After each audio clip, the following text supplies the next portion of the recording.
Saat itu tahun 1854 dan SS Arctic, kapal penumpang tercepat di masanya, berangkat mengarungi Samudra Atlantik. Ketika berlayar menembus kabut, kapal ini perlahan-lahan lenyap ke tempat yang tak diketahui. The Collins Line, maskapai pelayaran Amerika, berdiri tahun 1818 dan baru mulai berbisnis dengan serius di Transatlantik tahun 1835. Kapal-kapal uapnya mengarungi Atlantik dari Liverpool ke New York hanya dalam 10 hari. Memang kedengarannya ini lama banget, tapi saat itu untuk menempuh jarak yang sama, kapal-kapal lain butuh waktu beberapa pekan. Mengapung ringan di atas air dengan lambung kayu digerakkan dengan mesin uap kuat, kapal-kapal ini adalah pilihan favorit bagi banyak orang terkemuka. Kapal semaju itu nggak mungkin bermasalah kan, pikir mereka. Jadi inget sama kapal lain yang katanya nggak bisa tenggelam itu. Oke, balik lagi ke The Collins Line, maskapai pelayaran ini tumbuh menjadi lawan serius di rute lintas Atlantik cuma dengan satu pesaing, The Cunard Line. Ini adalah maskapai Inggris yang juga ingin menjadi yang utama di jalur Arktik. Di tahun 1835, perusahaan itu menerima kapal baru yang berlayar ke Liverpool dan kembali ke New York dengan kargo terbesar di masa itu. Sejak itu The Collins Line terus berkembang, kelihatannya cuma akan ada kesuksesan bagi mereka di masa depan.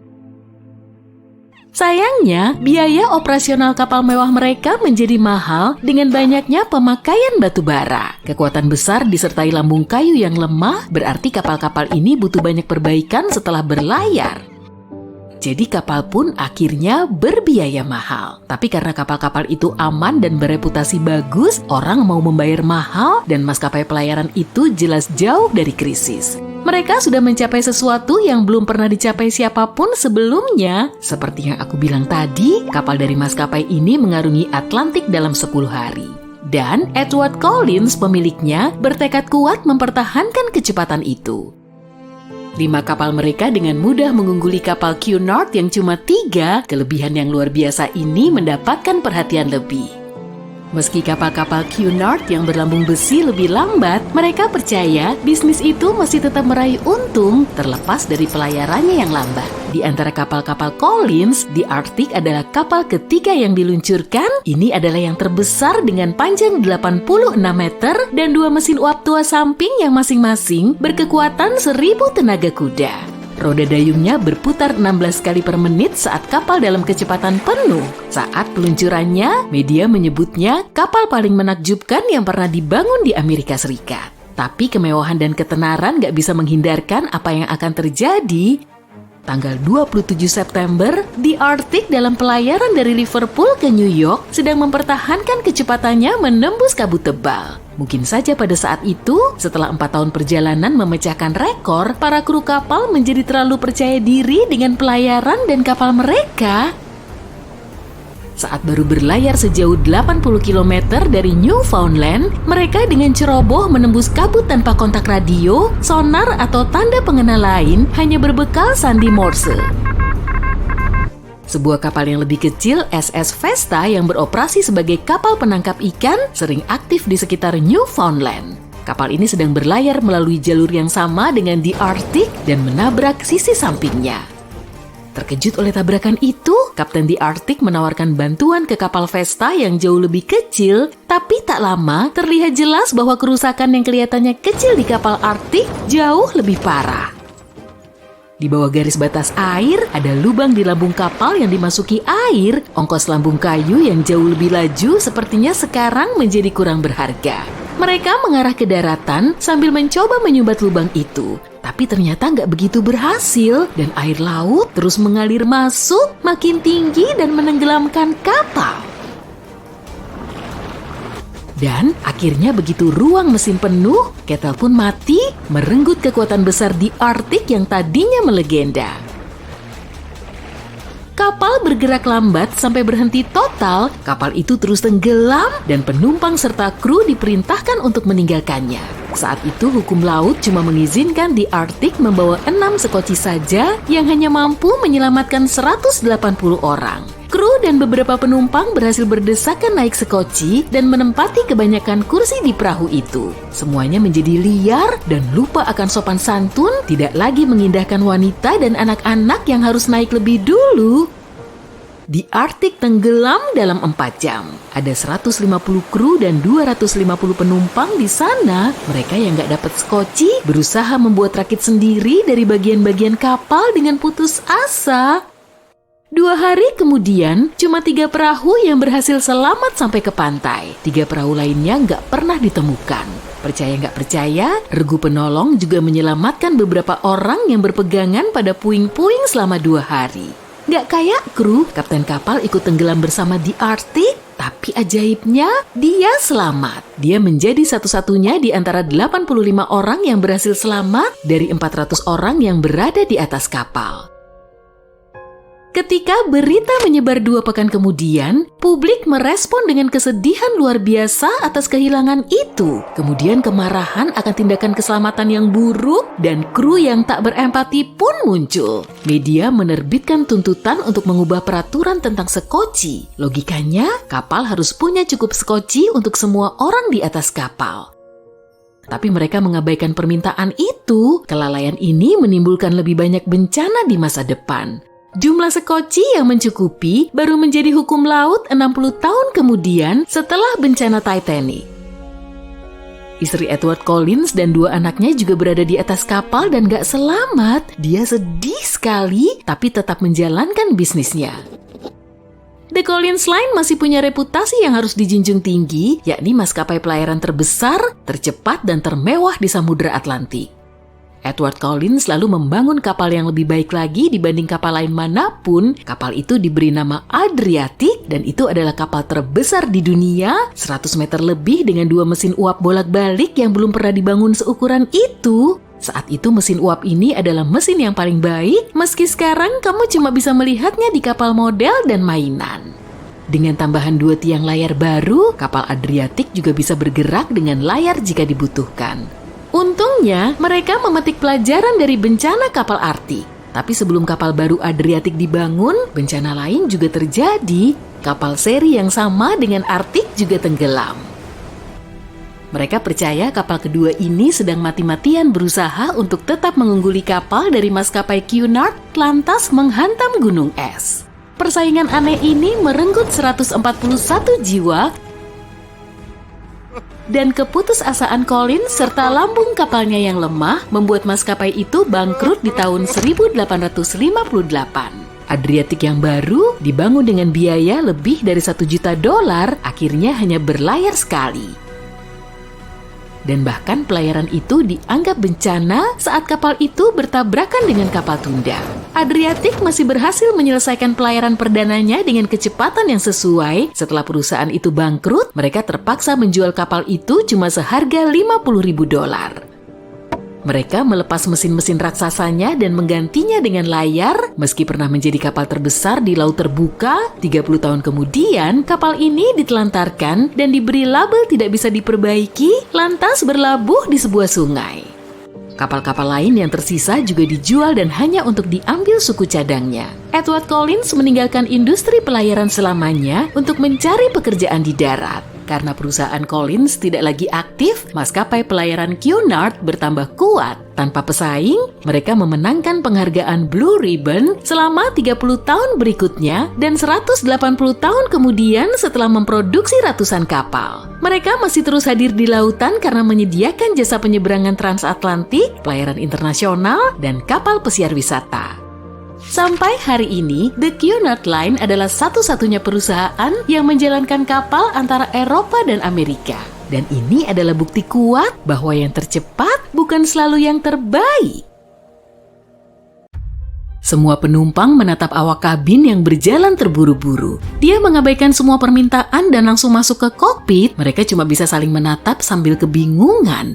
Jangan-jangan pesawatnya bermasalah. Di antara para penumpang yang cemas itu, ada pria yang duduk tenang menunggu rencananya berjalan mulus. Gak ada yang tahu pasti bahaya apa yang sedang mengintai.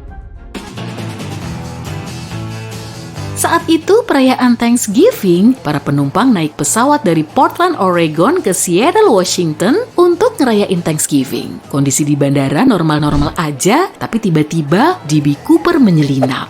Gak ada yang curiga dengan pria misterius ini. D.B. Cooper sendiri bukan nama aslinya. Bahkan sampai sekarang gak ada yang tahu pasti identitasnya. Kita cuma tahu dia membeli tiket atas nama Dan Cooper. Tapi sejak media meliput berita tentang pria ini, dia dijuluki sebagai D.B. Cooper. Menurut para saksi, dia dideskripsikan sebagai pria parubaya berumur 40-an tahun. Saat itu dia memakai jas warna gelap dengan mantel hitam dipadukan dengan kemeja putih dan dasi hitam tipis. Penerbangan tersebut berlangsung cukup singkat, sekitar 37 menit, jadi nggak ada yang menduga akan terjadi hal-hal buruk. Cooper naik pesawat Boeing 727 dengan membawa koper hitam dan bungkus kertas coklat. Saat itu belum ada pemeriksaan identitas maupun scanning koper sebagai langkah keselamatan, jadi penumpang tinggal masuk dan duduk di pesawat. Cooper sengaja duduk di barisan belakang dan pesan minuman saat pesawatnya mau lepas landas. Sesaat kemudian, pilot ngasih pengumuman pesawat sudah siap terbang. Semua penumpang udah nggak sabar pengen makan kalkun lezat bareng keluarganya dalam setengah jam ke depan. Tapi Cooper punya rencana lain, dia menunggu sampai pesawatnya mengudara. Setelah para penumpang mulai sibuk dengan urusannya masing-masing, dia memegang catatan dan menunggu awak kabin berjalan di dekatnya. Dengan begini dia bisa ngasihin catatan itu, apalagi kursi awak kabin cuma ada di belakangnya. Awalnya, awak kabin gak begitu ambil pusing. Dia kira pria parubaya itu cuma ngasih nomor teleponnya. Tapi Cooper membungkukkan badan dan minta dia untuk ngebaca catatannya. Wajah awak kabin itu seketika pucat. Dia nggak tahu kalau Cooper memang serius atau cuma iseng. Tapi ekspresi muka Cooper kelihatan serius. Di kertas itu tertulis kalau dia membawa barang berbahaya. Biar semua penumpang tetap aman, dia minta uang $200.000 atau sekitar 3 miliar rupiah paling lambat jam 5 sore. Bagi Cooper sebagai perusuh di pesawat, uang segitu memang gak seberapa, tapi dalam kurs sekarang nilainya sekitar $1,4 juta atau 21 miliar rupiah. Dia juga minta 2 parasut cadangan dan 2 parasut utama. Awak kabin langsung ngasih tahu pesan Cooper ke pilot dan dia segera mengumumkan isinya lewat radio. Para penumpang akhirnya tahu rencana Cooper dan mereka udah curiga sejak si awak kabin kelihatan gelisah dan gak nyaman. Saat pesawat mendarat di Seattle, Cooper masih belum puas. Rupanya dia yakin banget sama rencananya. Setelah ngasihin uang itu, kru pesawat mulai ngisi bahan bakar supaya Cooper bisa ngelanjutin rencananya. Mereka juga memberikan parasut yang Cooper minta. Saking cermatnya, dia nggak ngebolehin siapapun turun dari pesawat sebelum dia ngedapetin uang itu. Dia meminta 4 parasut yang dibawa FBI dari sekolah terjun payung. Begitu menerima parasutnya, dia langsung ngebebasin para penumpang. Di atas pesawat tinggal ada 3 kru kokpit dan 3 awak kabin. Cooper marah karena mereka lamban saat mengisi bahan bakar. Ditambah lagi mereka nggak nyerahin uangnya di dalam ransel seperti yang dia minta, tapi para saksi mengatakan dia tetap tenang dan nggak ngamuk ke orang lain. Akhirnya pesawat itu lepas landas dan gak ada yang tahu rencana Cooper. Dia nunjukin rencana penerbangannya ke pilot, lalu menyuruhnya terbang ke kota Meksiko sepelan mungkin pada ketinggian 3.000 meter. Diduga dia punya pengalaman penerbangan karena rute itu tersusun sangat rapi. Cooper minta mereka nggak menarik roda pendaratan saat lepas landas dan ngebiarin kabin pesawat nggak bertekanan. Rencananya mulai dijalankan, tapi ada satu kendala. Cooper dikasih tahu pesawat itu cuma bisa terbang sejauh 1.600 km dengan bahan bakar yang tersisa. Jadi dia nggak akan sampai ke Meksiko. Tapi kemudian Cooper minta mereka untuk ngisi bahan bakar lagi. Mereka pun berencana mendarat di Bandara Internasional Reno Tahoe, Nevada. Tapi bisa-bisa Cooper malah nggak bisa kabur dengan uang itu. Jadi dia minta semua kru untuk nunggu di dekat kokpit dan dia duduk sendirian di kursi penumpang. Sekitar 4 atau 5 menit setelah pesawat lepas landas dari Seattle, lampu peringatan mulai berkedip, yang artinya tekanan kabin mengalami perubahan. Salah satu saksi sempat ngelihat Cooper mulai masukin uang tebusan ke pinggangnya saat dia memakai parasut. Awak kabin juga menawarinya bantuan lewat intercom, tapi dia menolak dan setelah itu dia nggak bilang apa-apa lagi. Saat tangga diturunkan dari ekor pesawat, bagian belakangnya langsung miring ke atas, tapi pilot berpengalaman bisa menjaga pesawat tetap seimbang. Dia langsung ngasih tahu Cooper kalau mereka akan mendarat dan memintanya menutup tangga buritan. Tapi nggak ada jawaban dan nggak ada kru yang ngecek keberadaan Cooper di belakang pesawat. Pesawat itu mendarat dengan bagian belakangnya dalam kondisi terbuka. FBI langsung datang ke TKP untuk menyisir area dan nyari keberadaan Cooper. Tapi setelah 30 menit, Cooper nggak ditemukan. Mereka yakin Cooper lompat dari pesawat dengan uang yang diikatkan ke pinggang menggunakan parasut di malam hari. Sejak saat itu, nggak ada yang melihat Cooper lagi. Nggak ada yang bisa mastiin kalau dia berhasil ke Meksiko dan nggak ada bukti yang nunjukin kalau dia selamat. Sebagian uang yang nomor serinya cocok dengan uang tebusan Cooper ditemukan di Washington, tapi cuma itu aja. Mungkin Cooper pernah balik ke Washington, atau bisa jadi uang itu sudah ditemukan di suatu tempat dan dihabisin oleh penemunya. Kalau Cooper masih hidup, mungkin umurnya sudah 90-an tahun, jadi kemungkinan besar dia sudah meninggal. Tapi bukan berarti kasusnya berakhir buntu ya. Banyak orang bahkan terobsesi dengan DB Cooper, lalu mendatangi FBI untuk ngasih tahu merekalah pelakunya. Ternyata mereka cuma cari perhatian. Siapa juga yang nggak mau jadi pusat perhatian dalam kasus ini? FBI bahkan percaya Cooper orang Kanada karena namanya diambil dari karakter buku komik yang bercerita tentang seseorang yang pernah lompat dari pesawat. Jadi banyak teori bermunculan, tapi nggak ada yang meyakinkan. Ada juga sketsa Cooper yang beredar luas, tapi nggak bisa dikonfirmasi. Cooper jadi seleb dan idola bagi sebagian orang, bahkan ada juga yang bikin komunitas CooperCon sebagai ajang pertemuan para penggemar pria misterius ini. Mereka ngumpulin teori dan bukti-bukti yang nunjukin keberadaannya, tapi nggak ada yang tahu pasti. Pada tahun 2016, FBI menghentikan pencarian DB Cooper. Mereka bilang kasus ini telah menyita banyak waktu dan mengecapnya sebagai salah satu investigasi paling melelahkan sepanjang sejarah. Yang kita tahu, peristiwa ini telah mengubah pemikiran dan sikap kita saat naik pesawat. Awalnya, kamu mendengar bunyi dengung melengking. Lalu ada percikan berterbangan di sekitar kepalamu. Lampu mulai berkedip-kedip, terdengar letusan yang memekakan telinga, dan jantungmu nyaris copot. Lalu kamu merasa panas, seolah berada di tengah gurun pasir. Kamu menjerit-jerit sampai sekelilingmu berubah hitam. Kamu tersadar dan tersentak. Kamu sedang terbaring di lantai dalam gelap pekat, berusaha menghimpun pikiran. Pagi harinya, kamu putuskan untuk mengunjungi sahabat karibmu, seorang penemu. Dia sedang mengerjakan mekanisme baru, tapi nggak pernah cerita buat apa benda itu. Kamu tiba dan mengetuk pintu depannya, tapi tak ada jawaban. Saat itulah kamu sadar, pintunya sedikit terbuka. Kamu pun memasuki rumah itu, sepi sekali di dalam. Bergerak perlahan dan hati-hati, kamu sampai di tangga. Tangga itu menuju lantai bawah, ke laboratorium temanmu. Biasanya, dia tidak mengizinkan siapapun masuk. Tapi gimana kalau ternyata sesuatu terjadi dan temanmu nggak sempat minta tolong? Saat membuka pintu logam berat yang menuju laboratorium, kamu tertegun. Ruangan itu penuh dengan peralatan rumit, tapi tidak ada manusia. Rasanya kamu mau keluar aja. Semua tabung eksperimen dan lampu-lampu yang berkedip itu bikin pusing. Kamu juga agak takut dengan bunyi dengung rendah yang aneh. Sayang, saat berusaha pergi dari sana secepatnya, kamu tidak melihat sejumlah kabel di bawah kaki kananmu. Kamu tersandung, lantas mengayunkan lengan mencari keseimbangan. Tanganmu menghantam sebuah alat dan membuatnya jatuh. Alat itu pecah di lantai, kamu mendengar bunyi dengung melengking, dan begitulah. Setelah sadar apa yang terjadi, saatnya kamu cabut dari sini. Kamu bangkit berdiri, gak ada yang sakit, bagus. Pelan-pelan kamu naik ke lantai atas, memanggil temanmu. Tak ada jawaban. Kamu putuskan untuk pulang dulu dan minta maaf atas kecelakaan itu nanti. Tapi sebelum meninggalkan rumah itu, ada yang menarik perhatianmu. Cermin di dinding. Atau apa itu beneran cermin? Karena bayanganmu gak kelihatan. Dengan bingung, kamu menatap permukaan kaca itu. Lalu, perlahan sekali, kamu turunkan pandangan menuju tanganmu. Tanganmu tidak ada, kosong. Kamu memeriksa bagian lain tubuhmu.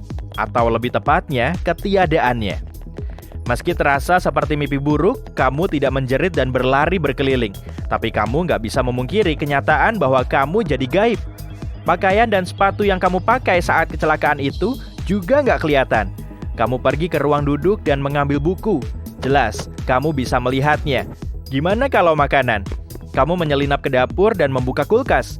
Perhatianmu teralihkan oleh sepotong kue di atas piring biru. Sekejap kemudian, kamu sudah memegangnya. Masih kelihatan. Yah, kalau gini mah sama aja. Soalnya ada smartphone model terbaru yang sudah lama kamu incar. Tapi kamu tetap aja nggak bisa menyelinap ke dalam toko dan pergi dengan ponsel di tangan. Kamu kembali ke cermin. Kue itu tetap kelihatan sampai kamu memasukkannya ke dalam mulut. Artinya, kalau mau makan sesuatu di luar, kamu harus cepat. Donat yang melayang pasti kelihatan aneh sekali kan? Tapi meski gak bisa dapat barang-barang bagus, kamu tetap bisa memperoleh pengalaman unik. Ide brilian muncul di benakmu. Gimana kalau kamu menyelinap ke tempat sangat rahasia dan melihat-lihat? Misalnya, bandara. Kebetulan ada bandara di dekat situ. Akhirnya, rasa penasaranmu akan terpuaskan. Kamu mencoba menggosokkan kedua tangan. Meski tidak melihatnya, tubuhmu tahu gerakannya. Kamu keluar dan berangkat ke arah bandara, sambil menyenandungkan lagu yang nempel di otakmu. Tapi karena beberapa orang menoleh, bingung dengan asal suara itu, kamu putuskan untuk diam saja. Sesaat kemudian, ada lagi hal ribet dari keadaanmu sekarang. Anjing. Meski tidak bisa melihatmu, anjing tetap bisa mendeteksi baumu. Seekor anjing kabur dari pemiliknya dan berlari ke arahmu. Dia mengendus kaki kirimu, menggeram, dan mulai meloncat mengitarimu. Kamu terpaku di tempat. Pemilik anjing bersiul dan memanggil anak bulunya itu. Tapi alih-alih meninggalkanmu, anjing itu justru mulai menggonggonggimu. Anjing itu baru pergi menjauh setelah dipanggil namanya. Dalam setengah jam, dengan agak syok, kamu sampai di bandara. Kamu masuk tanpa kesulitan, berhasil menyelinap melewati beberapa lapis penjaga keamanan.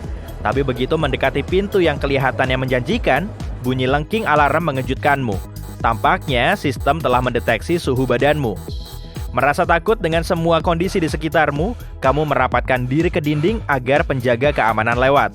Kejadian itu meredam rasa penasaranmu. Kamu cuma mau pulang sekarang. Setelah meninggalkan gedung bandara, kamu bingung. Gimana caranya pulang? Jalan kaki pasti bakal lama banget. Kamu nggak bisa nyewa sepeda, karena ya jelas lah. Kamu nggak bisa menyetop taksi sebab si sopir nggak ngeliat kamu. Mungkin kamu bisa naik bus, tapi nggak ada bus di sekitar situ. Yah, terpaksa jalan kaki. 2 jam kemudian, kamu kelelahan dan ingin sekali beristirahat. Kamu melihat taman kecil dengan danaunya di tepi lain jalan. Ada pohon rindang, kamu selamat. Kamu menjatuhkan diri di rumput dan mengembuskan napas panjang. Dalam semenit, kamu sudah tertidur. Kamu tersentak bangun. Astaga, ada anjing besar di atasmu. Dan kayaknya dia nggak mudah menyerah. Dengan hati-hati kamu bangkit dan mulai mundur pelan-pelan.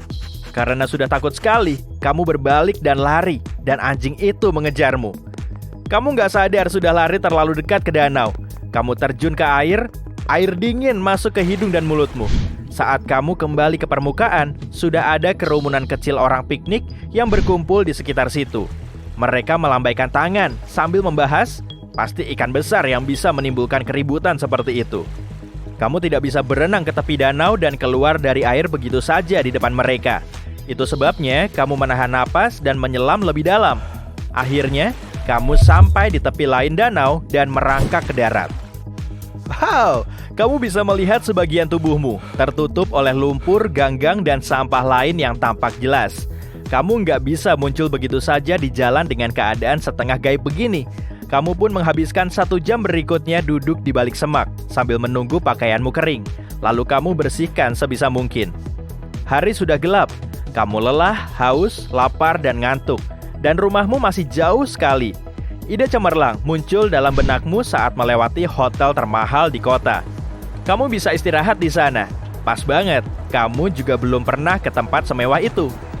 Pintu hotel itu otomatis, dan kamu berhasil menyelinap di antara tamu-tamu lain. Tak ada orang yang melihat atau menanyaimu. Sepertinya memakai lift terlalu berisiko. Karena itu, kamu naik tangga sampai ke lantai teratas. Pasti indah sekali pemandangan yang akan kamu lihat malam ini. Tapi masih ada satu masalah lagi. Gimana caranya kamu masuk kamar? Sepertinya kamu beruntung. Seorang petugas sedang membersihkan salah satu kamar suite terbesar. Dan pintunya terbuka. Kamu masuk pelan-pelan dan berdiri diam di sudut. Petugas itu lalu pergi. Dan wow, kamu bebas. Kamu mandi gelembung berjam-jam sambil menikmati pemandangan malam kota. Lalu kamu nonton beberapa acara di TV layar datar lebar. Kamu bermain dengan semua remote control, membuat secangkir kopi lezat, dan duduk di tiap sofa yang ada di kamar suite itu. Saat matamu sudah berat sekali, kamu berbaring di ranjang paling empuk seumur hidupmu. Kamu tertidur dengan senyum di wajahmu. Sebuah jeritan membangunkanmu. Kamu mengedipkan mata. Petugas kebersihan yang kemarin melihatmu dengan mulut ternganga. Aduh, kegaibanmu pasti sudah hilang. Terus, gimana sekarang? Panggilan telepon, halaman internet, tautan berbahaya. Itulah cara seseorang bisa nipu kamu di abad ke-21. Tapi gimana kalau seseorang nawarin menara Eiffel, Big Ben, atau bahkan jembatan Brooklyn? Sulit dipercaya, tapi ini semua dan begitu banyak hal serupa terjadi sepanjang sejarah. Mungkin kamu pernah dengar tentang George C. Parker, salah satu con artis atau penipu paling menarik dari Amerika yang seringnya beroperasi di akhir tahun 1800-an. Conman biasanya istilah yang dipakai untuk orang yang menipu orang lain. Pertama, dengan memperoleh kepercayaan calon korban, lalu membujuknya untuk mempercayai hal yang nggak benar. Parker asli warga New York dan pekerjaannya adalah melakukan penjualan ilegal item tengara yang bukan benar-benar miliknya. Dia berhasil menjual berbagai properti populer seperti Patung Liberty, Taman Madison Square, Museum Seni Metropolitan, dan tentunya Jembatan Brooklyn. Itu yang bikin dia terkenal. Dia jual Jembatan Brooklyn berulang-ulang, setidaknya 2 kali sepekan. Suatu ketika dia bahkan mencapai harga 782 juta rupiah. Pemilik baru nggak tahu kalau dia korban penipuan, sampai polisi New York menghentikannya melakukan hal-hal yang bisa dilakukan di properti sendiri, seperti mendirikan loket tol di tengah jembatan Brooklyn. Jembatan Brooklyn dibuka untuk bisnis di akhir abad ke-19. Ini berupa jembatan tol yang artinya pejalan kaki harus membayar tiap kali mereka ingin nyeberang. Penunggang kuda harus membayar 5 sen, dan jika punya kuda serta keretanya, kamu harus bayar 10 sen. Puluhan ribu orang akan menyeberang jembatan itu tiap hari ketika mereka pergi bekerja dari Brooklyn ke Manhattan. Beberapa tahun kemudian, tol pejalan kaki ini dicabut. Jadi sebagian orang agaknya berpikiran mereka bisa mengembalikannya lagi. Parker sering memilih nama-nama berbeda pas melakukan penipuan. Dia juga memakai banyak metode untuk tampil sebagai pemilik sah properti yang dijualnya. Misalnya, memalsukan berbagai dokumen agar penipuannya lebih meyakinkan dan mendirikan kantor-kantor penjualan palsu ketika dibutuhkan. Saat dia jual Grandstone, lokasi pemakaman mantan Presiden Amerika Serikat Jenderal Grant, dia mengaku sebagai cucu sang jenderal.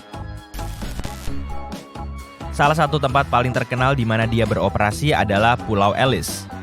Dia akan menunggu orang-orang dari berbagai negara, terutama mereka yang berduit dan ingin berinvestasi di berbagai perusahaan baru. Target favoritnya bukan cuma orang yang ingin pindah ke Amerika Serikat, tapi juga turis yang baru pertama kali ke New York. Sambutan luar biasa kan? Di Britania Raya ada orang yang melakukan hal serupa, tapi berlawanan. Arthur Ferguson menjual berbagai monumen nasional Inggris terkenal dan berbagai properti umum kepada turis yang berasal dari Amerika Serikat selama tahun 1920-an.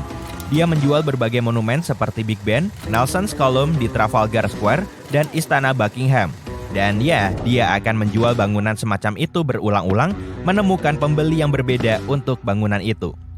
Dia berhasil menipu begitu banyak orang karena para pembeli nggak punya banyak informasi, di samping terlalu malu menceritakan kisah mereka kepada umum, begitu tahu kebenarannya. Ferguson lalu pergi ke Amerika Serikat dan menjual gedung putih kepada seorang peternak kuda yang tiap tahun harus membayar 1,56 miliar rupiah lebih. Seperti George Parker, Ferguson juga berusaha menjual patung Liberty kepada turis dari Australia. Pria itu ingin membeli bangunan mengesankan itu, tapi nggak bisa mengumpulkan uang tepat waktu. Ferguson jadi nggak sabar, selalu membahasnya dan menekan pembelinya untuk memperoleh uang. Sang pembeli pun jadi sangat curiga. Akhirnya dia putuskan untuk menceritakan semuanya ke polisi. Mereka pun akhirnya berhasil menangkap Ferguson. Dia dipenjara 5 tahun karena diketahui melakukan beberapa penipuan lain di masa lalu. Suatu ketika di tahun 1930-an, Menara Eiffel juga ditawarkan untuk dijual. Victor Lustig adalah penipu terkenal lain yang saat itu berumur 46 tahun. Dia mengguncang era jazz Amerika juga bagian dunia lain. Ketika di Paris, dia bikin kesepakatan bisnis sangat besar. Dia benar-benar menjual Menara Eiffel, dan bukan cuma sekali, tapi 2 kali. Kesepakatan Victor sangat simpel. Dia mengadakan pertemuan dengan orang-orang yang butuh besi tua. Dia yakinkan mereka bahwa Menara Eiffel akan dibongkar karena sangat butuh perbaikan.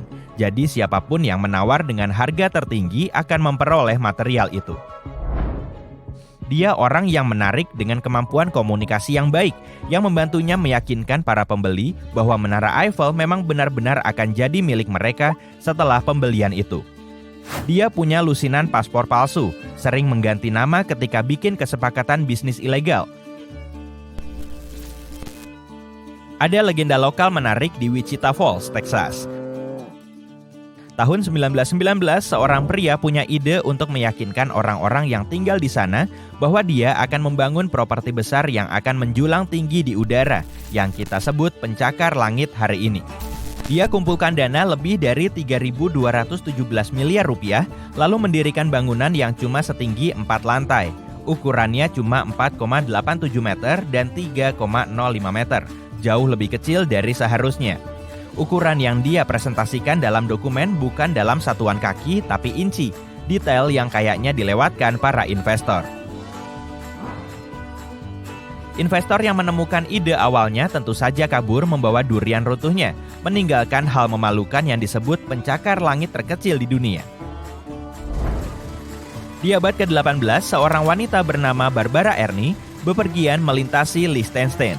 Dalam perjalanannya, dia membawa koper besar yang disandang di punggungnya. Dia hidup dengan cara nomaden, karena itu sering berhenti untuk menginap. Tiap kali berhenti, Ernie akan bilang ke penjaga penginapan bahwa barang-barangnya yang paling berharga ada dalam kopernya. Lalu dia akan minta pemilik mengunci kopernya di kamar yang paling aman di penginapan itu. Para pemilik penginapan menurut. Mereka nggak sadar kalau di dalam koper itu nggak ada perhiasan atau pakaian. Sebenarnya di dalam kopernya ada teman seperjalanannya yang akan keluar dari koper, mengambil semua barang berharga, lalu melarikan diri lagi dengan Ernie, dan itu berlangsung selama 15 tahun, sampai akhirnya duo pelancong itu ditangkap. Seorang sales perabotan dari area San Francisco Bay menemukan formula bisnisnya di tahun 1970-an dan 1980-an. Dia bumbui wilayah itu dengan iklan-iklan yang sangat bikin kesal orang. Lalu dia tingkatkan lagi, suatu saat dia bilang ke semua orang kalau dia punya bunga 50% di pertambangan emas Golden Gulch di dekat kota Truth or Consequences, New Mexico. Semua orang mendengar cerita bahwa situs itu siap untuk penggalian emas, dan yang kita bahas ini banyak emas yang nilainya hampir 1.455 triliun rupiah di tahun pertama saja. Perusahaannya menjual saham yang memberi profit besar si sales itu. Tentu saja, semua itu penipuan. Seorang sopir truk nggak punya pekerjaan di tahun 2010, jadi dia menemukan ide yang sangat di luar kebiasaan. Dia mencoba menjual Hotel Ritz di London seharga hampir 4.691 triliun rupiah. Lumayan bagi orang yang ingin membelinya, mengingat nilai hotel itu sebenarnya sampai 10.945 triliun lebih rupiah. Sopir itu pura-pura sebagai sahabat baik pemilik hotel mewah ini. Dia juga memperkenalkan diri sebagai rekanan mereka. Dia bilang, para pemilik punya alasan tersendiri untuk menjual hotel itu lewat pihak ketiga dan gak bisa membahasnya. Pembelinya bahkan menyerahkan kepadanya hampir 15,64 miliar rupiah sebagai ongkos awal. Kemudian, sopir itu bilang ke pembeli kalau dia dapat tawaran yang lebih baik, jadi tawaran itu akan dia berikan ke pembeli lain, tapi dia nggak mau kembalikan uang itu. Orang juga mencoba menjual hal-hal aneh di internet.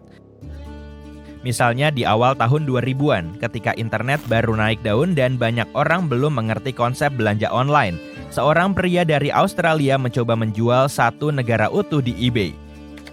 Ya, kamu bisa beli Selandia Baru dalam pelelangan 1 bulan dan harga awalnya Rp105. Sebagian calon pembeli menganggap ini sangat serius, hingga harganya naik sampai mendekati 31,5 juta rupiah sebelum eBay menghentikannya. Anomali Laut Batik. Tahun 2011, sekelompok penyelam turun ke dasar bagian utara Laut Baltik untuk berburu harta karun. Tapi mereka malah nemu benda aneh. Saat mereka memfoto benda itu dan menunjukkannya, banyak orang meyakini kalau itu pesawat antariksa peradaban lain yang karam. Ada juga yang mikir kalau benda itu terbentuk secara alami, tapi logam di dalam struktur itu jelas nggak bisa terbentuk alami. Sekarang, sebagian saintis bahkan meyakini kalau benda itu muncul di zaman es. Mungkin juga itu meteorit yang terperangkap di bawah es pada zaman itu. Maelstrom adalah pusaran air kencang yang terbentuk saat dua arus bertemu dan menciptakan pusaran melingkar. Viking yang seram aja takut sama pusaran air ini karena saking kencangnya bisa bikin kapal tenggelam. Pusaran air ini masih berbahaya sampai sekarang, tapi untungnya ukuran kapal modern yang cukup besar bisa tahan menghadapi kekuatan Maelstrom. Tapi, kapal pesiar yang masuk pusaran air biasanya menghadapi ombak besar yang bisa mengguncang kapal besar sekalipun dengan cukup kuat. Maelstrom kuat banget sampai bisa berubah jadi semacam lubang hitam bawah laut. Lubang hitam emang nggak cuma ada di luar angkasa yang dingin. Di planet kita juga ada lubang hitam yang berputar di laut. Lubang hitam di bumi juga kencang banget sampai nggak ada yang bisa keluar dari perangkapnya. Lubang hitam bawah laut ini sering membentang sampai diameternya mencapai 150 km. Kalau masuk ke sana, kamu mungkin nggak akan sadar. Lubang hitam ini mirip pusaran, tapi karena ukurannya, para profesional juga sulit melihat pinggirannya. Kita bahas yang lebih santai. Kalau nanti kamu ke pantai, jangan bengong. Coba perhatikan, kali aja ada fenomena optis bernama cahaya hijau. Cahaya ini bisa terlihat nggak lama setelah matahari terbenam atau tepat sebelum matahari terbit. Fenomena ini terjadi saat matahari hampir sepenuhnya berada di bawah cakrawala. Sementara pinggiran atasnya masih terlihat. Sekilas tepian atas matahari bakal terlihat hijau. Soalnya, kamu melihat matahari lewat bagian tebal atmosfer saat matahari turun di langit. Saat matahari terbenam, cahaya dibiaskan atau dibelokkan di atmosfer dan terurai. Tunggu hari yang cerah tanpa awan atau kabut biar lebih jelas. Kamu udah gak sabar buat renang, tapi kok air lautnya warna merah? Sebaiknya jangan nyebur. Florida dikenal untuk pasang merahnya. Fenomena ini terjadi saat konsentrasi alga mikroskopis lebih tinggi dari biasanya. Ribuan spesies alga di laut dan air tawar biasanya nggak bahaya buat manusia dan hewan. Malah membantu kita karena jadi sumber oksigen yang penting. Tapi sebagian seperti alga yang bikin laut jadi merah bisa bahaya banget buat hewan laut seperti penyu, ikan, dan burung laut. Alga ini bisa tumbuh nggak terkendali dan menghasilkan neurotoksin yang bahaya buat manusia, terutama yang punya masalah pernapasan. Mereka sebaiknya menghindari area pasang merah, terutama pas anginnya cukup kencang untuk mendorong alga ini ke pantai. Gunung berapi memuntahkan gas beracun, abu, dan lava merah yang panas. Kita udah tahu tentang bahaya itu. Tapi gunung berapi bawah laut rumit banget. Kadang kalau letaknya di perairan dangkal, gunung berapi ini mengeluarkan bebatuan dan asap ke permukaan. Karena gunung berapi bawah laut dikelilingi pasokan air yang enggak terbatas, sifatnya bisa beda dengan gunung berapi di darat. Saat gunung ini meletus, air laut bisa jadi lubang bawah laut yang aktif. Lava bisa menyebar ke dasar laut dangkal atau kadang mengalir ke laut dari gunung berapi darat. Saat berada di air, lava bisa cepat dingin sampai hancur jadi puing dan pasir. Jadi ada banyak puing vulkanis di sana. Kamu tahu pantai pasir hitam yang populer di Hawaii? Seperti itulah pembentukannya. Lava panas dan erupsi kuat jelas nggak aman, tapi gunung berapi bawah laut di perairan dalam sama berbahayanya meskipun nggak erupsi. Gunung ini mengeluarkan gelembung. Nah, gelembung ini mengurangi kepadatan di perairan sekitarnya dan bahkan bisa bikin kapal tenggelam. Parahnya lagi, saat melihat permukaan laut, kamu nggak tahu ada bahaya. Tapi gelembung kecil ini ada dan bikin kapal kehilangan daya apungnya dan dengan tanda-tanda yang hampir nggak kelihatan. Gelombang laut persegi emang fenomena langka, cantik untuk diamati, tapi bahaya banget. Kamu akan melihat gelombang laut persegi lebih sering di bagian dangkal laut.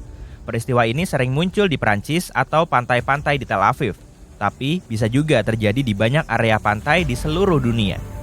Gelombang laut persegi terjadi saat dua pola gelombang melintas pada sudut miring. Gelombang itu membentuk pola persegi. Fenomena ini biasanya terjadi saat dua alun bertemu atau saat alun mendorong gelombang di satu arah dan angin kencang mendorongnya di arah lain. Gelombang persegi ini bisa bahaya buat orang yang berenang atau perahu. Gelombang yang dihasilkan arus laut yang kuat ini nggak terduga dan tinggi, sampai kadang hampir 3 meter. Fenomena ini disebut white walls.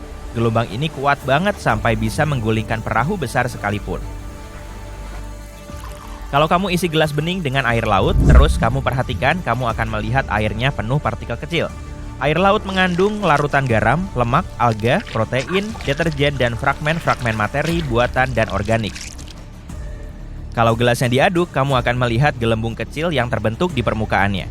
Begitulah busa laut terbentuk saat gelombang dan angin mengaduk lautan. Tapi busa laut yang tebal bisa aja disebabkan oleh ledakan populasi alga. Saat ledakan populasi alga pecah di laut, jumlah materi yang besar akan bergerak ke daratan. Kebanyakan jenis busa laut nggak bahaya buat manusia. Tapi ledakan alga pecah bisa berdampak negatif pada lingkungan dan manusia. Misalnya saat gelembung busa laut pecah, toksin yang dikandung busa itu akan lepas ke udara dan mengiritasi mata atau menyebabkan masalah kesehatan lain. Kamu bisa melihat tidal bore atau gelombang besar di wilayah yang sungainya bermuara di laut atau samudra. Tidal bore adalah gelombang pasang kencang yang melawan arus dan mendorong sungai. Gelombang ini masuk kategori lonjakan, yaitu perubahan kedalaman secara mendadak. Tidal bore adalah lonjakan positif yang artinya gelombang ini mendorong sungai dan menjadikannya lebih dalam. Lonjakan negatif terjadi saat sungai tiba-tiba menjadi sangat dangkal. Enggak semua sungai mengalami tidal bore. Sungainya harus cukup dangkal dengan jalur sempit ke laut. Pertemuan antara laut dan sungai harus datar dan lebar. Area antara pasang dan surut setidaknya harus berjarak 6 meter. Tentunya ada pengecualian, contohnya adalah Sungai Amazon, sungai terbesar di dunia. Mulut Amazon emang nggak sempit, tapi sungai ini mengalami tidal bore, karena mulutnya dangkal dan memiliki banyak tumpukan pasir serta pulau-pulau kecil.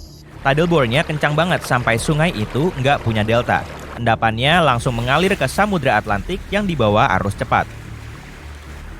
Tidal bore seringkali nggak terduga dan bisa sangat menyeramkan. Gelombang ini juga sering mengubah warna sungai dari kehijauan atau biru jadi coklat. Fenomena ini bisa merusak vegetasi atau bahkan menumbangkan pohon. Jadi olahraga hiburan seperti kayak dan selancar sungai bisa bahaya di area ini. Meskipun kamu pengen lihat tidal bore, hati-hati ya. Gelombang pasang bisa menyapu titik pengamatan dan menyeret apapun atau siapapun ke sungai yang mengamuk. Maaf, aku harus memberitahumu ini. Tapi uang tidak benar-benar terbuat dari kertas. Itu juga membuktikan uang tidak benar-benar tumbuh di pohon. Mayoritas uang kertas terdiri dari 25% linen dan 75% kapas. Itu sebabnya tampilan dan rasanya sangat khas. Pada abad ke-19, uang dibuat dari kertas perkamen sehingga orang-orang bisa dengan mudah memalsukannya. Tidak seperti sekarang. Menara Eiffel hampir 15 cm lebih tinggi pada musim panas. Saat kamu memanaskan suatu zat, partikelnya mulai bergerak lebih aktif dan ukurannya membesar. Itu disebut pemuaian. Saat suhunya lebih rendah, zat itu menciut lagi. Efek seperti itu lebih terlihat pada gas, tapi kamu juga bisa melihatnya pada benda cair dan benda padat, termasuk besi. Karena ini, orang-orang membangun konstruksi besar seperti jembatan menggunakan sambungan siar muai. Ini memberi konstruksi kelonggaran untuk memuai dan menciut. Dan perubahan seperti itu tidak merusak. Wow, aku punya celana seperti itu. Madu bisa tahan ribuan tahun dan tidak basi. Lebah hinggap di bunga untuk mengumpulkan nektar manis. Lalu mereka membawanya ke sarang dan memindahkannya ke lebah pekerja yang lain. Lebah ini mengurangi kandungan air nektar dengan terus meminum dan memuntahkan cairan itu. Lebah serdawa. Enzim khusus dalam perut mereka mengurai glukosa dalam nektar dan membuatnya menjadi lebih asam. Lebah menyimpan nektar di sarang madu dan mulai mengipasinya dengan sayap mereka agar airnya lebih cepat menguap. Madu itu sekarang memiliki kandungan asam yang tinggi dan kandungan air yang rendah, sehingga tidak akan basi. Bakteri yang membuat makanan basi tidak bisa bertahan dalam kondisi seperti itu. Dulu sekali, orang-orang tidak menaikkan kasur mereka dari lantai. Praktik ini dimulai di Mesir kuno dan berlanjut di banyak budaya lain.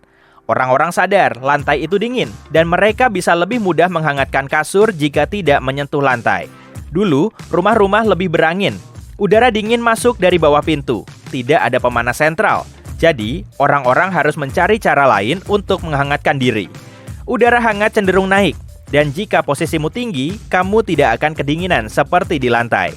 Selain itu, dengan begini, orang-orang bisa lebih mudah menjaga kasur mereka tetap bersih. Di rumah-rumah sederhana, dulu lantai biasanya jauh lebih kotor daripada sekarang, dan semua kotoran itu berpindah ke kasur. Lanjut dengan obrolan kotor lain. Menurutmu, manusia secara alami bersih dan rapi? Bagaimanapun, leluhur kita yang hidup ribuan tahun lalu sudah menggunakan kakus dan merapikan rambut dengan sisir. Rumah dan tubuh mereka juga bersih. Kebutuhan alami kita akan higien dan kebersihan didorong oleh rasa jijik kita. Itu mekanisme yang membantu tubuh tetap aman dan melindungi mereka dari berbagai infeksi. Itu sebabnya kita lebih sensitif pada bau dan hal-hal tertentu. Tapi kita masih punya beberapa kebiasaan yang cukup ceroboh. Misalnya, ngemil saat mengetik. Aku nggak pernah melakukan itu. Tapi ada hewan yang bahkan lebih rapi daripada manusia. Misalnya, ular derik suka menjaga lingkungan sekitarnya rapi. Beberapa dari mereka bahkan menggunakan leher berotot dan kepala segitiga mereka untuk menyapu rumput yang berantakan saat berburu. Banyak hewan suka membersihkan jalan mereka saat mengejar calon makanan mereka. Reptil juga. Lebih sedikit vegetasi meningkatkan kesempatan mereka untuk menangkap makanan. Burung penyanyi juga suka menjaga kerapian dan menyingkirkan makanan yang tidak dimakan. Cangkang telur atau sampah lain di sarang mereka. Dengan begini, mereka juga membuat rumah mereka tidak begitu terlihat oleh musuh. Sementara itu, di luar angkasa, bayangan di bulan lebih gelap daripada bayangan di bumi, karena atmosfer di bumi menyebarkan lebih banyak sinar matahari.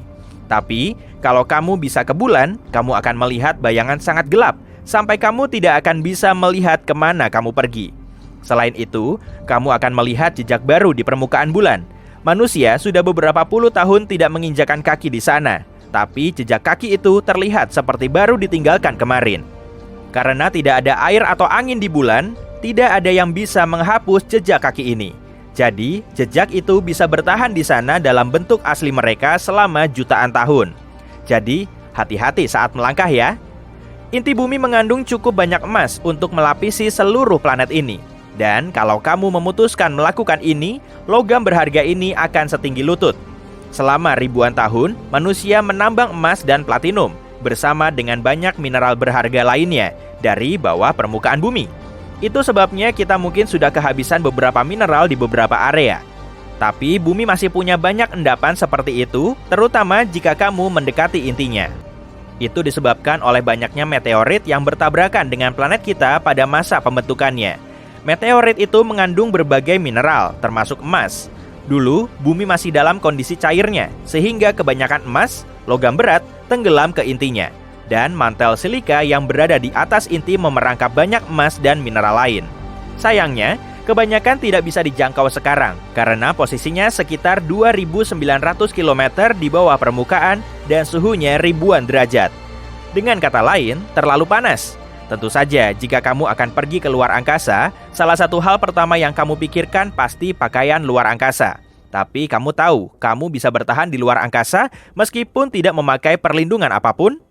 Jangan terlalu berharap dulu, kamu hanya akan bertahan paling lama 15 detik. Dalam waktu 15 detik itu, kamu akan pingsan karena oksigen akan berhenti mengalir ke otak. Pada tahun 1965, seorang teknisi tidak sengaja melepaskan tekanan pakaiannya di dalam vacuum chamber. Dia pingsan setelah 12-15 detik. 27 detik kemudian, untungnya tekanan gasnya kembali.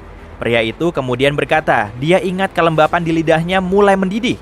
Dia juga kehilangan indera pengecapnya, dan baru kembali 4 hari setelah kecelakaan itu. Kamu juga tidak bisa menahan napas di luar angkasa. Jadi, itu tak akan menyelamatkanmu. Paru-parumu akan pecah karena udara di dalam akan mengembang. Oksigen di bagian lain tubuh akan mulai mengembang juga. Artinya, kamu akan mengembang 2 kali ukuran biasamu. Hampir seperti Bibi Marsh Dudley Dursley dari Harry Potter. Enggak sih, kamu tidak akan meledak berkat kulitmu yang lentur. Kulitmu akan menahanmu, dan cairan di tubuh akan mulai menguap dengan cukup cepat juga. Itu menyenangkan kan? Tidak. Laut memiliki warna biru ikonisnya berkat sinar matahari. Saat matahari bersinar, air menyerap panjang gelombang cahaya jingga dan merah yang lebih panjang dan memantulkan gelombang cahaya biru yang lebih pendek. ini hanya mungkin terjadi saat ada jumlah air yang banyak. Jadi, semakin banyak air di satu tempat, semakin biru warnanya. Itu sebabnya air yang kamu tuangkan di gelas tidak punya kesamaan dengan warna biru laut yang cantik. Laut memiliki banyak fungsi penting. Pertama, laut menghasilkan 50-80% dari seluruh oksigen di planet kita. Artinya, itu menjaga kita tetap hidup. Tapi itu juga membantu internet agar bisa berfungsi.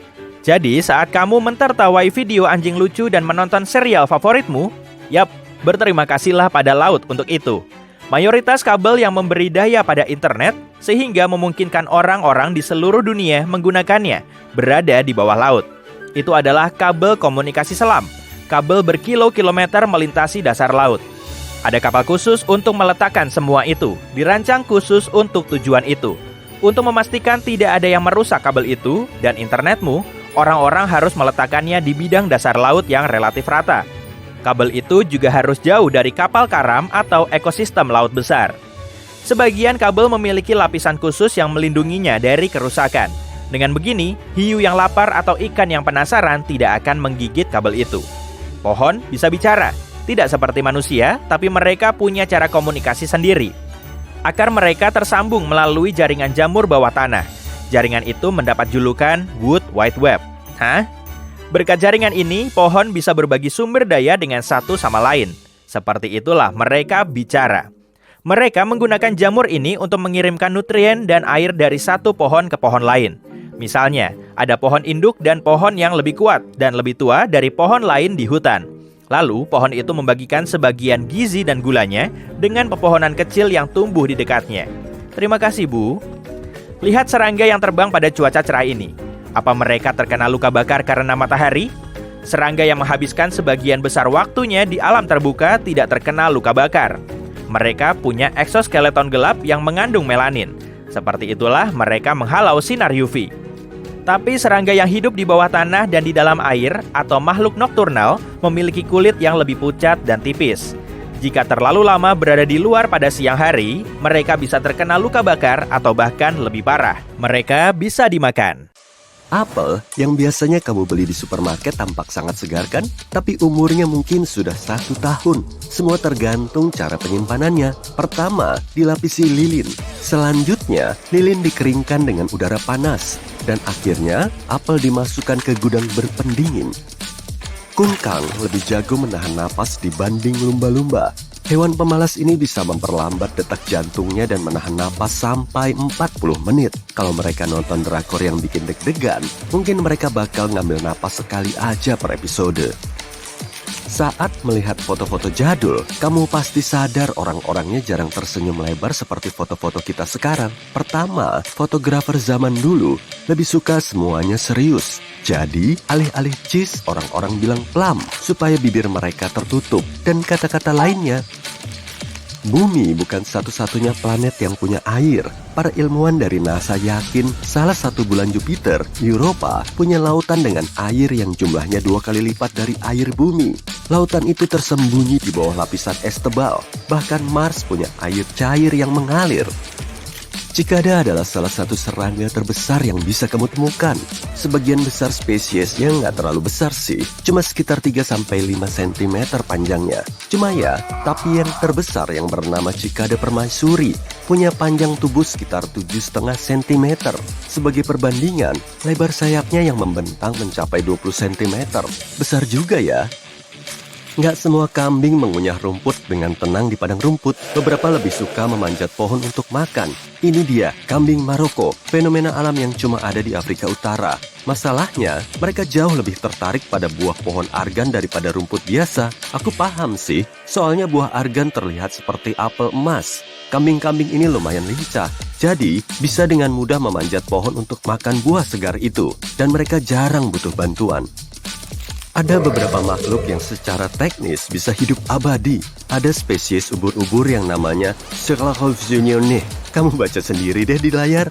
Yap, ubur-ubur ini punya kekuatan super untuk hidup lagi. Jadi, setiap kali terluka atau semacamnya, ubur-ubur ini mereset diri mereka kembali ke tahap polip dan memulai dari awal lagi. Oke, aku mau ngetes kamu. Mana yang lebih banyak, pohon di bumi atau bintang di Bima Sakti? Kalau jawabanmu bintang, maaf, kamu salah. Menurut perkiraan para ilmuwan, ada sekitar 100 miliar bintang di galaksi kita dan sekitar 3 triliun pohon di bumi. Nah, ini baru keren. Pluto masih belum menyelesaikan satu orbit pun sejak ditemukan. Nih, bayangin, Pluto ditemukan pada tahun 1930. Butuh sekitar 248 tahun bagi Pluto untuk menyelesaikan satu orbit penuh mengelilingi matahari. Oh iya, Merkurius yang paling cepat cuma butuh sekitar 88 hari bagi planet ini untuk menyelesaikan orbitnya. Namun, Pluto akan menyelesaikan orbit penuh pertamanya sejak ditemukan pada tahun 2178. Jadi nggak sabar. Satu lagi fakta menarik soal planet. Planet kerdil Haumea punya bentuk yang sangat aneh karena mirip sekali dengan kentang. Ukurannya hampir sama dengan Pluto dan punya cincin yang mirip cincinnya Saturnus. Kalau kamu ingin melihatnya, letaknya di luar orbit Neptunus. Nacho bukan makanan Meksiko kuno. Nacho ditemukan kurang dari 100 tahun lalu. Ignacio Anaya, yang nama panggilannya Nacho, konon menciptakan hidangan ini pada tahun 1940-an. Ada cerita bagus di balik Nacho. Seorang pelanggan tetap sedang sangat lapar dan bertanya apakah Ignacio bisa membuatkan makanan yang berbeda untuk dia dan ketiga temannya hari itu. Dia melihat mereka lapar banget dan memutuskan untuk memasak sesuatu dengan cepat.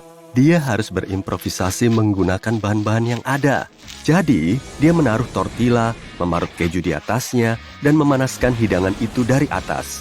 Agar masakannya lebih gurih, dia menambahkan cabai jalapeno di atasnya.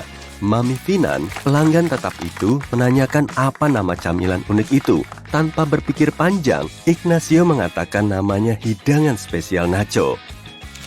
Jeruk tidak selalu oranye. Kalau tumbuh di daerah subtropis, iklimnya tak cukup dingin untuk memecah klorofil. Jadi, kulitnya tetap kuning atau kehijauan. Jeruk seperti ini biasanya diolah dengan gas etilen yang bisa membantunya menjadi oranye. Siapa yang nemu cara ini ya? Oke, waktunya kamu mecahin teka-teki. Apa persamaan selai kacang dan cincin tunangan? Dua-duanya mengandung berlian. Para ilmuwan telah mempelajari cara mengubah selai kacang menjadi berlian. Mereka mengekstraksi oksigen dari CO2. Setelah mendapatkan karbonnya, kemudian mereka menaruhnya di bawah tekanan kuat. Akhirnya, mereka mendapatkan berlian. Instan juga ya? Ikan buntal alias pufferfish terkenal karena dua hal. Mereka kikuk dan bisa berubah jadi balon. Meniup dirinya sendiri membantu mereka bertahan hidup di alam liar. Mereka tak bisa dimakan saat membengkak. Mereka pun gak sepenuhnya bisa dimakan pas sudah kempis. Racun mereka 1000 kali lebih beracun daripada sianida. Jangan cari penangkalnya deh, karena gak ada. Atau mungkin kita perlu lebih banyak waktu untuk menemukannya. Bukan cuma manusia yang bisa menjadi kesatria, tapi penguin juga. Ada penguin yang tinggal di Edinburgh dan dia diberikan gelar kesatria pada tahun 2008. Namanya Niels Olaf III, maskot dan kepala kolonel pengawal Raja Norwegia. Nah, berapa ukuran sepatu yang kamu pakai? Pasti jauh lebih kecil dibanding ukuran yang dipakai patung Liberty. Patung memang nggak butuh sepatu, tapi kalau patung Liberty ingin membeli sepatu Keds baru, dia harus mencari ukuran 879. Nggak heran ya, tingginya aja 46 meter. Ini adalah otot kita yang menyebabkan merinding. Otot-otot kecil berbentuk kipas itu bernama arrector pili, dan kita memilikinya di dasar setiap folikel rambut. Saat dingin, mereka berkontraksi, sehingga rambut kita berdiri dan menyebabkan merinding. Kamu mungkin mengira dirimu bukan seorang atlet, tapi kalau kamu pernah menyetrika pakaian di tempat yang sama sekali nggak nyaman setidaknya sekali saja, kamu sudah jadi semacam atlet. Menyetrika ekstrim adalah olahraga ekstrim di mana orang-orang membawa papat setrika ke tempat-tempat yang sangat tidak terduga, seperti hutan, kano, atau gunung, dan menyetrika pakaian di sana. Beberapa orang bahkan melakukannya di atas patung perunggu atau di bawah air. Dan, yap, ada kejuaraan resminya. Kenapa nggak beli baju anti kerut aja sih? Adu rap bukan tren yang muncul baru-baru ini saja. Di Inggris abad pertengahan, ada yang namanya fighting, yang kurang lebih mirip adu rap kontemporer. Ajang ini lumayan populer di abad ke-15 dan ke-16, memperlihatkan dua orang saling mengejek dalam adu improvisasi. Peta lidah memperlihatkan kalau kita punya bagian yang berbeda untuk tiap rasa. Eits, ini salah. Ada pengecap yang merasakan rasa tertentu lebih dari yang terasa di pengecap lain. Tapi bukan berarti satu area bisa merasakan manis dengan lebih baik dari area lain. Studi menunjukkan bahwa semua area mulut punya pengecap yang sensitif terhadap semua rasa. Bunglon berubah warna bukan untuk menyesuaikan diri dengan lingkungan. Itu mungkin bakal melelahkan banget. Kenyataannya, beberapa hal lain seperti suasana hati, suhu, atau jumlah cahaya yang mereka dapatkan memengaruhi warna mereka. Saat bunglon bersantai dan meregangkan selnya, kristal yang ada di dalamnya terpengaruh oleh cahaya.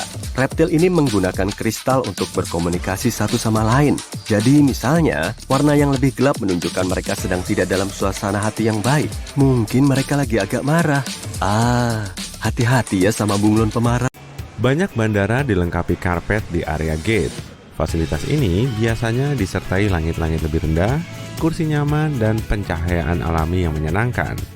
Semua ini menambah biaya bagi bandara, dan karpet nggak begitu mudah dibersihkan dibanding lantai keras. Tapi karpet memberi rasa nyaman untuk para penumpang yang menunggu penerbangan, sehingga mereka lebih rileks. Tapi ini bukan cuma niat baik pihak bandara loh. Menurut penelitian, penumpang yang rileks sekitar 7-10% lebih mungkin melakukan window shopping dan membeli sesuatu di area lobi zona bebas bea. Jadi, dengan berinvestasi dalam kenyamanan penumpang, bandara meningkatkan pemasukannya. Kalau kamu kepo apa yang terjadi dengan bagasi saat kamu di pesawat, jawabannya adalah staf bandara nggak tahu. Begitu bagasi meninggalkan wilayah mereka, mungkin mereka nggak begitu peduli. Sorry. Bagasi dipilah secara otomatis. Scanner memindai barcode-nya dan memilah bagasi sesuai destinasi. 3 tugas utama petugas penanganan bagasi bandara adalah memindahkan tas kamu dari area check-in ke gate, memindahkan dari satu gate ke gate lain ketika kamu ganti pesawat, dan memindahkan tasmu dari pesawat ke area pengambilan bagasi. Itu aja. Jadi, jika bagasimu bergerak kurang cepat, kamu bisa terlambat mengikuti pesawat lanjutanmu. Atau sebaliknya, tasmu sampai di destinasi sebelum kamu karena terjebak di pemeriksaan paspor. Masalah lain bisa muncul jika kamu lupa merobek stiker lama yang menunjukkan destinasi lain. Dalam kasus ini, scanner bisa mengirim bagasimu ke negara yang salah. Kebanyakan bandara dilengkapi dapur tempat makan penumpang disiapkan. Dapur ini biasanya memasak makanan untuk berbagai maskapai sekaligus. Karena makanan pesawat yang wah begitu enak itu harus dimasak sekitar 6-10 jam sebelumnya. Dapur ini harus bekerja 24 jam setiap hari. Meski mengejutkan, menu penerbanganmu direncanakan sampai setahun sebelumnya. Ini praktik biasa bagi kebanyakan maskapai, sebab tiap bahan makanan penting dan menambah pengeluaran. Faktanya, satu maskapai menghemat lebih dari 580 juta setelah menghilangkan satu buah zaitun dari tiap salad yang mereka hidangkan dalam penerbangan. Terkadang, staf bandara meminta penumpang menggosok tangan ke kain tertentu sebelum menaruhnya di mesin khusus. Kelihatannya agak menakutkan, tapi sebenarnya nggak berbahaya. Kamu dicek dengan mesin yang disebut atomizer. Sebelum hari kerja mereka dimulai, para karyawan menaruh sampel bahan kimia berbahaya di dalam mesin itu. Mesin mengingat bau ini, dan jika tangan seseorang berbau mirip bahan kimia itu, mesin akan mengingatkan staf bandara tentang bahaya ini. Kira-kira begini, kamu datang ke tempat pemeriksaan keamanan, dan ternyata kamu punya sesuatu yang dilarang dibawa ke atas pesawat dalam bagasi jinjingmu. Jangan khawatir, semua benda yang disita selama pemeriksaan sebelum penerbangan bisa disimpan di bandara selama 3 bulan. Selain itu, kamu punya kesempatan untuk mengirimkannya ke alamat manapun di dalam negeri.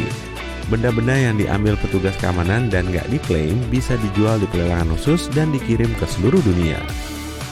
Jika waktu singgah antar penerbanganmu lama, pergi ke hotel terdekat untuk beristirahat mungkin bukan opsi termurah. Ada trik lebih baik, periksa apa bandara atau maskapai menjual akses 24 jam ke zona lobby VIP. Seringnya, kamu bisa memperoleh makanan ringan dan minuman gratis di sana, dan memakai kabin mandi serta kamar gratis dengan harga yang sangat terjangkau. Di bandara yang memiliki banyak terminal, cari lorong bawah tanah yang menghubungkan berbagai terminal yang mungkin nggak diketahui kebanyakan orang. Misalnya, di Bandara Frankfurt, Jerman. Ada terowongan berjalan antara Terminal 1 dan 2 yang kebanyakan dipakai karyawan karena penumpang nggak tahu keberadaannya. Ada istilah untuk 60 menit pertama setelah kamu selesai check-in, yaitu golden hour. Ini waktu para penumpang secara statistik membelanjakan lebih banyak uang di area retail dan bebas biaya bandara. Dan menempati kursi paling nyaman pas di depan toko adalah trik pintar untuk memikatmu agar berbelanja. Akui saja, duduk di kursi nyaman memandang lampu gemerlap atau jendela toko bisa menggoda. Dan tepatnya itulah yang diinginkan bandara. Jika penerbanganmu terlalu penuh dan kamu nggak bisa terbang pada waktu yang ditentukan, jangan buru-buru menerima voucher pertama yang ditawarkan sebagai permintaan maaf. Biasanya, maskapai terus menaikkan tawarannya sampai memperoleh cukup sukarelawan yang mau melepaskan kursi mereka. Jika mereka nggak mau dan tanpa disadari menjadi sasaran, kamu bisa berkeras untuk memperoleh ganti rugi tunai, tergantung pada harga tiket. Dan lama penundaannya, kamu bisa berhak memperoleh sampai Rp18.900.000. Kebanyakan bandara mempunyai ahli profiler. Orang ini mempraktikkan SPOT atau Screening Passengers by Observation Technique atau menyaring penumpang dengan teknik observasi. Petugas ini menganalisis ekspresi, bahasa tubuh, dan perilaku guna mendeteksi orang mencurigakan. Tugas mereka adalah melihat tanda nonverbal dari kecemasan, seperti orang yang selalu menjilat bibir mereka, gatal-gatal, dan banyak melihat sekeliling. Jika profiler melihat orang yang bersikap aneh, dia memeriksa orang ini dan mengobrol untuk mencari tahu lebih banyak tentang orang tersebut. Profiler bekerja di hall utama dan area pengawasan paspor. Pertanyaan yang biasa diajukan adalah, apa tujuan kunjunganmu? Petugas selalu mengecek reaksi orang itu terhadap pertanyaan ini. Setenang apapun seorang penumpang, kalau ada sesuatu yang disembunyikan, profiler akan menemukannya berkat petunjuk-petunjuk terkecil dalam perilaku manusia.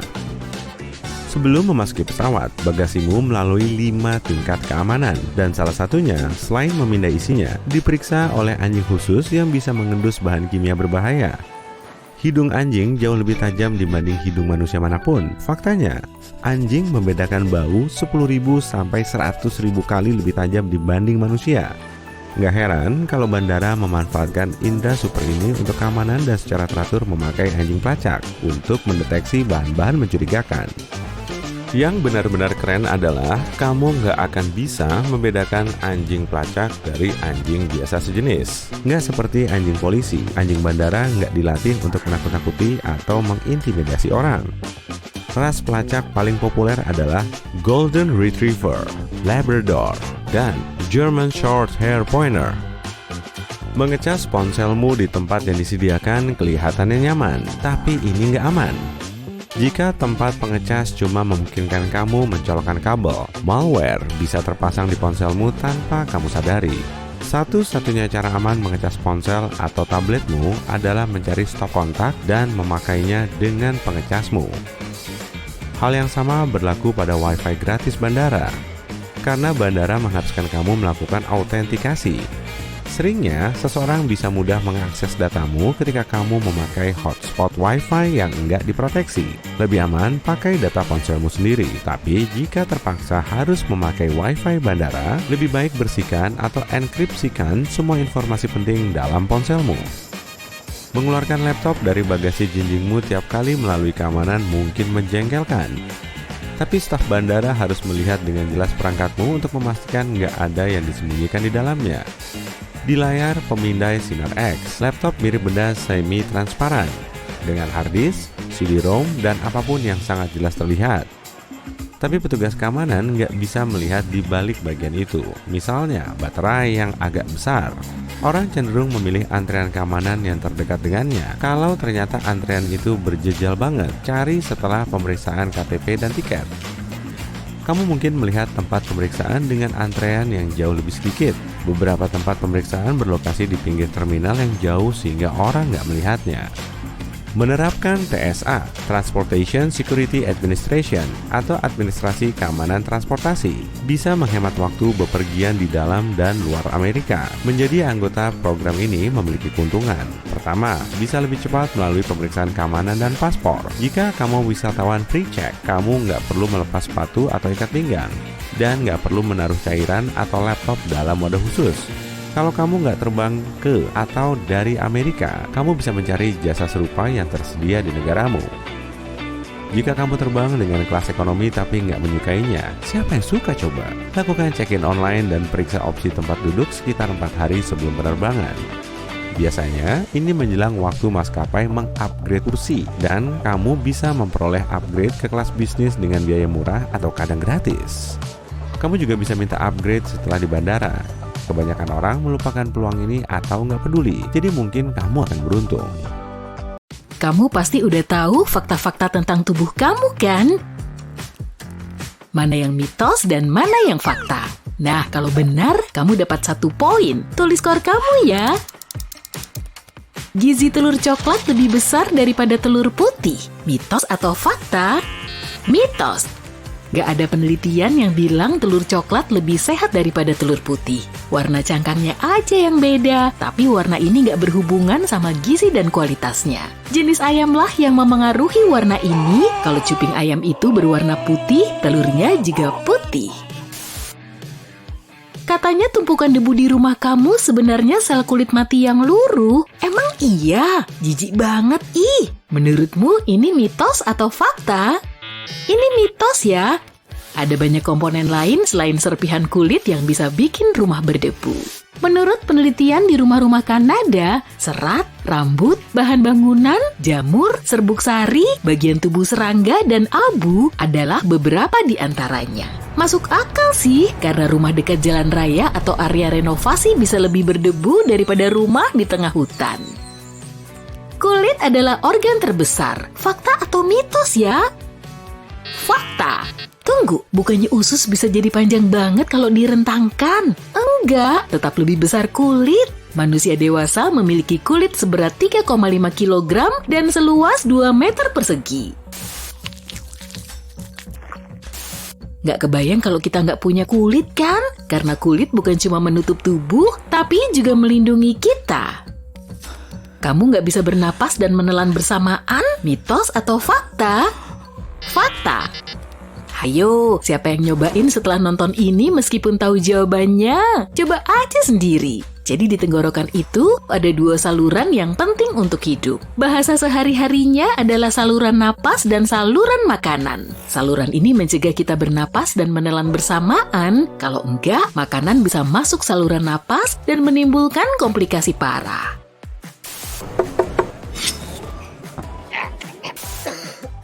Makanya kalau tersedak, kita akan batuk sehingga makanan nggak masuk ke paru-paru. Selain jari, lidah juga punya sidik yang unik loh. Mitos atau fakta?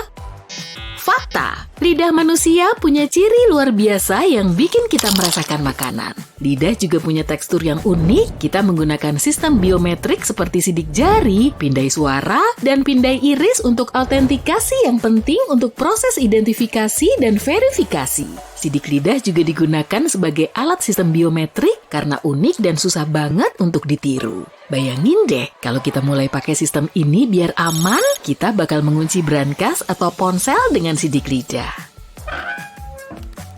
Manusia dewasa berada di kamar mandi selama 3 jam setiap minggu. Tebak, fakta atau mitos nih?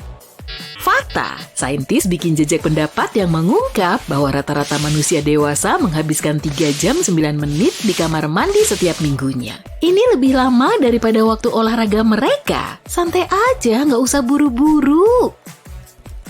Mitos atau fakta nih, kamu menelan 8 laba-laba setahun selama tidur. Jangan percaya lah, untungnya buat kita dan buat laba-laba, ini mitos. Nggak usah takut lagi dan tidur aja yang nyenyak. Kebanyakan laba-laba nggak dengan sengaja kok mendatangi manusia. Mereka juga merasa aneh dengan getaran dari orang yang lagi tidur. Atau mungkin mereka kayak hidup di habitatnya ya. Laba-laba berpikir kamu teman sekamar mereka. Selama nggak ada buktinya, ini mitos. Tulang paha bisa menahan tekanan ratusan kilogram. Kira-kira ini mitos atau fakta ya? Benar, ini fakta. Orang-orang menyebutnya tulang paha, padahal sebetulnya tulang femur. Lokasi tulang ini ada di bagian atas kaki, dan menurut para ahli, tulang ini sulit patah. Femur adalah salah satu dari 2 tulang terkuat di anatomi kita. Kalau penasaran, yang pertama adalah tulang temporal tengkorak. Tulang paha bisa menahan beban 30 kali berat badan kamu loh. Mungkin karena tulang ini adalah tulang terpanjang dan terbesar di tubuh manusia. Kamu percaya nggak kalau bercukur bikin bulu tumbuh lebih tebal? Mitos atau fakta tuh? Mitos itu bisa dibantah seperti ini. Para ahli bilang bercukur nggak memengaruhi ketebalan bulu. Karena kepala bulunya nggak tercabut, akarnya masih utuh, jadi kamu cuma mencukur bagian atasnya aja. Setelah bercukur, bulu yang tumbuh akan tumpul karena terpotong sehingga kamu merasa lebih tebal. Pernah ngambil lagi makanan yang baru terjatuh? Katanya nggak apa-apa tuh. Fakta atau mitos? Mitos, jangan makan sesuatu yang udah jatuh ke lantai dong. Nggak ada tuh yang namanya belum 5 menit. Peneliti menemukan sejumlah bakteri pindah ke makanan dalam 5 detik. Kelembapan makanan memengaruhi tingkat kontaminasi. Contohnya gini, kamu nggak sengaja menjatuhkan semangka dan keripik ke lantai. Nggak tahu kenapa jatuh dan kenapa juga kamu makan itu bersamaan. Tapi semangka bakal lebih terkontaminasi daripada keripik. Karena kelembapan semangka lebih tinggi, permukaan semangka lebih rentan terhadap perpindahan bakteri. Rambut pirang dan rambut merah bakal segera punah. Mitos atau fakta nih? Ini sih gampang, mitos ya. Rambut merah atau pirang berkaitan dengan gen resesif. Gen ini bisa diturunkan tanpa menciptakan warna rambut pembawa gen. Kalau kedua orang tua punya gen resesif yang sesuai, kemungkinan besar generasi penerusnya akan berambut pirang atau merah. Benar, gen ini langka, tapi populasi masih membawa gen ini sehingga nggak akan hilang selamanya. Gen ini baru akan punah jika semua orang di dunia yang memiliki gen ini punah juga, jadi kemungkinannya kecil. Katanya minum kopi bikin dehidrasi. Fakta atau mitos? Mitos, santai aja ngopi pagi nggak apa-apa kok. Emang sih setelah minum kopi, kamu bakal lebih sering ke toilet, tapi bukan berarti kamu kehilangan lebih banyak air. Ada sejumlah penelitian tentang efek kafein, beberapa di antaranya mengungkapkan bahwa minum kopi dalam jumlah wajar sehari nggak meningkatkan risiko dehidrasi. Makan yogurt membantu pencernaan. Menurutmu, ini fakta atau cuma mitos lagi? Fakta dong, tapi kalau pilihan yogurtnya tepat, yogurt adalah makanan yang mengandung probiotik. Bakteri baik inilah yang bikin pencernaan kamu lancar. Kalau mau sistem pencernaan yang sehat, nggak cukup dengan makan yogurt aja. Yogurt emang membantu sistem pencernaan, tapi ingat, nggak semua yogurt sama. Ada yogurt yang mengandung gula atau punya topping seperti permen atau cookies, mending pilih yogurt klasik aja deh. Kamu bakal ngeri nggak nih setelah tahu fakta ini? Ternyata sejumlah hiu bisa loh memuntahkan isi perutnya, kemudian menelan muntahannya lagi. Mayoritas hiu suka makan besar, tapi pencernaannya nggak bisa memproses semua makanan yang ditelan. Cangkang dan paruh kura-kura, bulu dan tulang burung, capit lobster, dan benda asing lain perlu dibuang. Jadi, hewan laut ini akan melepeh perut dan seisinya, kemudian memasukkannya lagi ke tempat semula. Proses ini biasanya cuma berlangsung selama sedetik. Hiu putih besar dan hiu mako punya sistem pemanasan mata khusus. Retinanya bisa menghangatkan mata dan otak. Selain untuk mempertajam deteksi gerakan, sistem ini juga bisa meningkatkan resolusinya. Hiu mako juga sering berenang vertikal saat melewati air yang suhunya berubah. Nggak seperti kebanyakan manusia yang cuma bisa menggerakkan satu rahang. Hiu bisa menggerakkan keduanya dengan leluasa. Dengan begini, cengkeramannya lebih kuat dan proses mengunyahnya lebih cepat dan lumat. Kok serem ya? Dalam sekali bereproduksi, hiu bisa menghasilkan banyak anak sekaligus. Meskipun jumlahnya bervariasi untuk tiap spesies. Hiu biru, misalnya, saat berkembang biak, ia bisa punya lebih dari 130 anak sekaligus. Gigitan hiu putih besar lebih kuat daripada mayoritas kucing hutan. Pemburu bawah air sepanjang 6 meter ini bisa menghasilkan kekuatan lebih dari 276 kg per cm persegi atau 4 kali lipatnya kekuatan singa dan harimau. Manusia jelas kalah jauh lah, karena kekuatan gigitannya cuma 10-14 kg per cm persegi.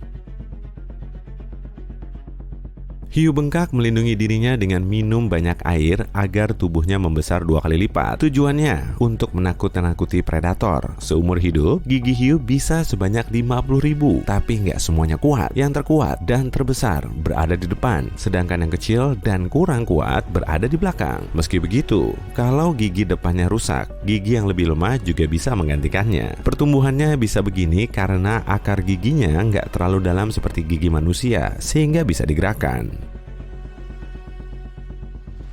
Tekstur kulit hiu mirip dengan amplas karena terdiri dari sisik mirip gigi kecil. Karena sisiknya mengarah ke ekor, gesekan dengan air jadi berkurang. Hiu paus punya kulit super tebal. Di beberapa bagian tubuh kulitnya bisa setebal 15 cm.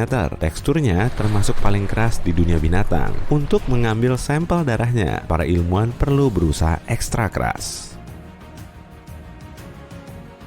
Indra penciuman hiu sangat tajam, dan rupanya ada indera tambahan yang dipakai untuk mendeteksi hewan lain. Di sekitar kepala, lubang hidung, dan di bawah moncongnya terdapat pori-pori khusus. Organ khusus ini berfungsi seperti penglihatan kedua. Tiap makhluk hidup menghasilkan medan listrik kecil. Dengan pori-pori ini, hiu bisa melihat medan listrik ini, sehingga bisa tahu lokasi hewan lain. Pendengaran hiu juga tajam.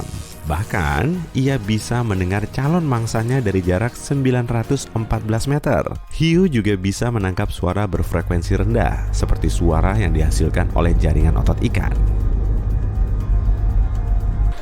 Hiu sudah ada di muka bumi sekitar 400 juta tahun dan telah melewati 4 dari 5 kepunahan massal. Umurnya jauh lebih tua dari Gunung Everest, manusia, dinosaurus, dan bahkan tumbuhan. Hewan jumbo ini sudah ada saat terumbu karang baru mulai terbentuk. Spesies hiu putih besar dan hiu raksasa bisa melompat dari air. Kedua spesies ini tercatat mampu melompat lebih dari 2,5 meter ke udara. Dengan manuver ini, mangsa anjing laut dan burung laut jadi lebih mudah ditangkap. Selain di Afrika Selatan, hiu yang melompat dari air sangat jarang dijumpai. Kerangka hiu terbuat dari otot dan tulang rawan. Karena nggak begitu padat, bobotnya jadi lebih ringan. Hiu pun jadi lebih fleksibel dan bisa menukik tajam saat mengejar mangsa. Kepala hiu martil berbentuk unik untuk membantu memperluas pandangan hingga 360 derajat. Matanya agak miring ke depan, sehingga bidang pandangannya saling tumpang tindih. Rahang hiu goblin yang nyeremin nempel di ligamen lentur. Rahang ini bisa terlontar dari moncongnya sejauh 8 cm. Oleh karenanya, hiu goblin bisa melempar mulutnya ke depan untuk menangkap mangsanya. Hiu nggak beristirahat seperti kita. Sebagian spesiesnya terus berenang-renang tanpa henti. Hal ini dilakukan agar air di dalam insang terus mengalir, sehingga monster ini tetap bernafas. Sebagian lainnya bisa beristirahat dalam keadaan setengah sadar, jadi waktu tidurnya memang khusus. Hiu juga nggak punya kelopak mata, makanya mata hiu terus terbuka dan pupilnya selalu mengawasi kondisi sekitar. Selain itu, mulutnya terus terbuka agar air bisa masuk melewati insang. Hiu bisa berenang sangat jauh tanpa istirahat karena pola tidurnya aneh. Malahan, hiu putih besar bisa berenang sampai 3.200 km tanpa berhenti untuk makan ataupun beristirahat. Wah, memangnya nggak kelaparan? Primadona laut ini memanfaatkan lemak di dalam hatinya, yang bobotnya bisa sampai sepertiga berat tubuhnya. Dan ternyata, hiu nggak bisa berenang mundur loh. Ekornya bergerak ke depan, sedangkan sirip di dadanya membantu berbelok dan menjaga keseimbangan. Jadi intinya, anatomi hiu dirancang agar ia cuma bisa bergerak maju. Hiu nggak punya pita suara, sehingga nggak bisa bersuara untuk saling berkomunikasi maupun mengekspresikan emosi. Ia harus menggerakkan tubuhnya dengan berputar atau berbalik. Habitat hiu ada di seluruh samudra, tapi sebagian spesies juga hidup di sungai dan danau air tawar. Misalnya, hiu banteng yang pernah ditemukan di sungai tropis. Spesies ini diketahui bisa hidup di air tawar dan air asin. Hiu terkecil di dunia bernama hiu lentera kerdil. Hiu mungil ini cuma tumbuh sampai 20 cm. Meskipun tubuhnya kecil, ia bukan sembarangan hiu loh. Sebagian organnya bisa memancarkan cahaya, dan karena hidup di perairan dangkal, hiu ini berkamuflase di bawah sinar matahari. Hiu biru suka banget makan, bahkan bisa melebihi porsi yang seharusnya. Sebagian makanannya dibiarkan nggak tercerna selama berminggu-minggu sebagai cadangan energi. Hiu punya organ yang terlihat mirip lidah, namanya basihyal, dan letaknya ada di depan tulang rawan, memanjang dari dada menuju mulutnya. Organ ini nggak bisa digerakkan, dan fungsinya kurang diketahui. Meski mirip lidah, basihyal nggak membantu dalam proses pencernaan makanan. Organ ini juga bukan termasuk indera pengecap. Fungsinya cuma menopang sejumlah tulang yang terhubung ke insang. Di antara 500 spesies hiu di seluruh dunia, sebagian memang terlihat unik. Misalnya saja, hiu goblin, hiu raksasa, dan hiu pemotong kue. Ukurannya bervariasi, dari sekian sentimeter hingga bermeter-meter. Habitatnya juga beragam. Hiu harimau bisa melahap sembarang benda yang ditemuinya, mulai dari kamera video, uang, plat nomor kendaraan, tali anabul, dan lain-lain. Kulit hiu paus membentuk pola yang unik, bintik dan garisnya bisa digunakan untuk mengidentifikasi tiap individu, mirip sidik jari pada manusia. Hiu 6 insang bisa menyelam sangat dalam, kurang lebih setinggi 5 gedung Empire State. Saat lahir, gizinya juga sudah terpenuhi, dan setelah pergi dari induknya, anakan hiu ini nggak perlu mencari makan hingga berminggu-minggu.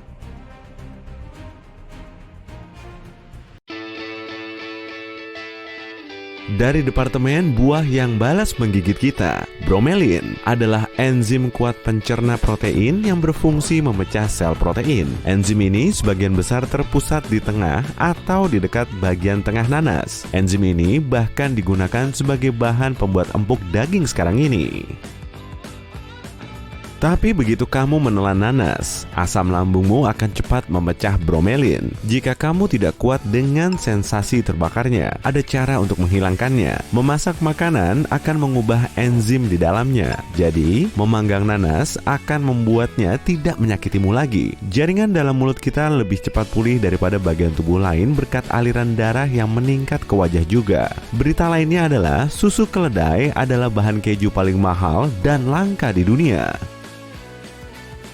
Untuk membuat keju pule, keledai harus diperah manual 3 kali sehari. Butuh 22 liter susu untuk menghasilkan 1 kg keju putih yang bergumpal ini. Harganya sekitar 8,5 juta rupiah per kilo. Keju ini sangat tinggi protein, kalsium, dan omega 3. Keju ini juga alternatif bagus untuk orang yang alergi terhadap susu sapi. Tapi kemahalan nggak sih? Angka penerimaan Harvard adalah 4,7% pendaftar dari 100. Walmart sedikit lebih sulit, hanya 2,6%.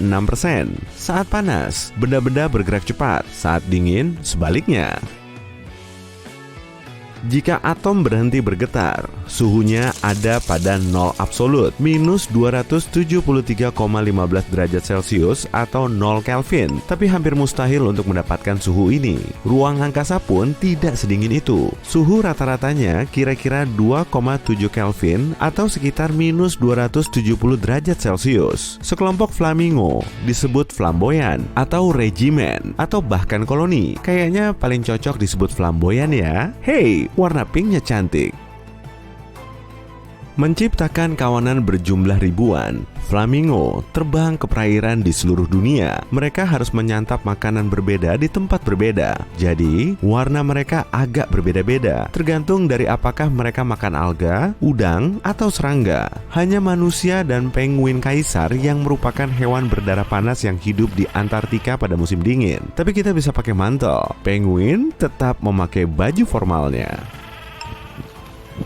Penguin kaisar membentuk kerumunan besar untuk berbagi kehangatan tubuh dan memberi perlindungan. Mereka membentuk kerumunan yang terus bergerak. Dengan begini, masing-masing penguin bergiliran ke tengah. Awan terlihat putih karena memantulkan sinar matahari dari tetes air. Saat awan tipis, porsi besar cahaya lewat, membuat awan terlihat putih. Saat jumlah air bertambah, ketebalan awan pun bertambah. Kita melihat ini sebagai awan abu-abu.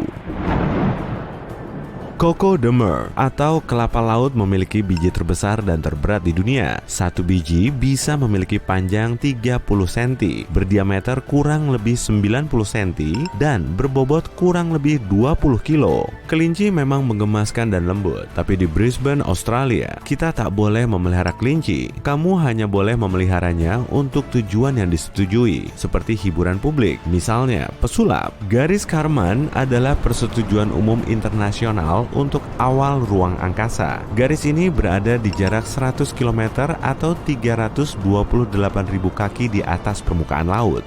Otak manusia terdiri dari 60% lemak. Ini menjadikannya organ paling berlemak dalam tubuh manusia. Grey matter mencakup 40% bobot otak dan mengandung 100 miliar neuron yang memancarkan sinyal. Lanjut, di Hutan Nasional Fish Lake, Utah, terdapat pando yang lebih dikenal sebagai raksasa gemetar. Lebih dari 47.000 pohon aspen yang bergetar memiliki sistem akar yang sama. Pohon-pohon itu sudah ada sangat lama, hampir 1 juta tahun. Pizza margherita memiliki tomat, mozzarella, dan daun basil di atasnya untuk mewakili warna bendera nasional Italia. Fakta random yang sangat lezat. Pernah bersin karena kucing? Ternyata, hewan peliharaan juga bisa alergi terhadap manusia karena sel kulit dan rambut kita yang rontok. Meskipun jarang, mungkin juga karena aroma kita, seperti deodoran dan parfum. Istana pasir terbesar di dunia dengan ketinggian 17,65 meter dibuat di Jerman pada tanggal 5 Juni 2019 oleh Sculptura Projects. Butuh waktu 3,5 minggu dan 20 staf untuk membuat istana pasir dari 11.000 ton pasir dan air. Hewan darat terbesar asli Antartika adalah agas tanpa sayap yang disebut agas Antartika dengan panjang tubuh 1,3 cm. Tunggu. Setiap hewan di Antartika dianggap hewan laut loh. Anjing laut dan penguin menghabiskan sebagian besar waktu mereka di laut untuk mencari makanan. Antartika juga satu-satunya tempat di bumi yang tak dihuni semut lokal. General Sherman adalah pohon terbesar di dunia, terletak di California. Pohon sequoia raksasa ini berumur lebih dari 2000 tahun dan ketinggiannya melebihi patung Liberty. Ada kota bernama Boring di Oregon yang punya kota kembar bernama Dal di Skotlandia serta Bland di New South Wales, Australia. Bulu beruang kutub tidak berwarna putih, bulunya transparan dan berongga, dan warna kulitnya hitam. Bulunya berkamuflase dengan baik sehingga terkadang bisa terlihat seperti tumpukan atau bukit salju di wilayah Antartika.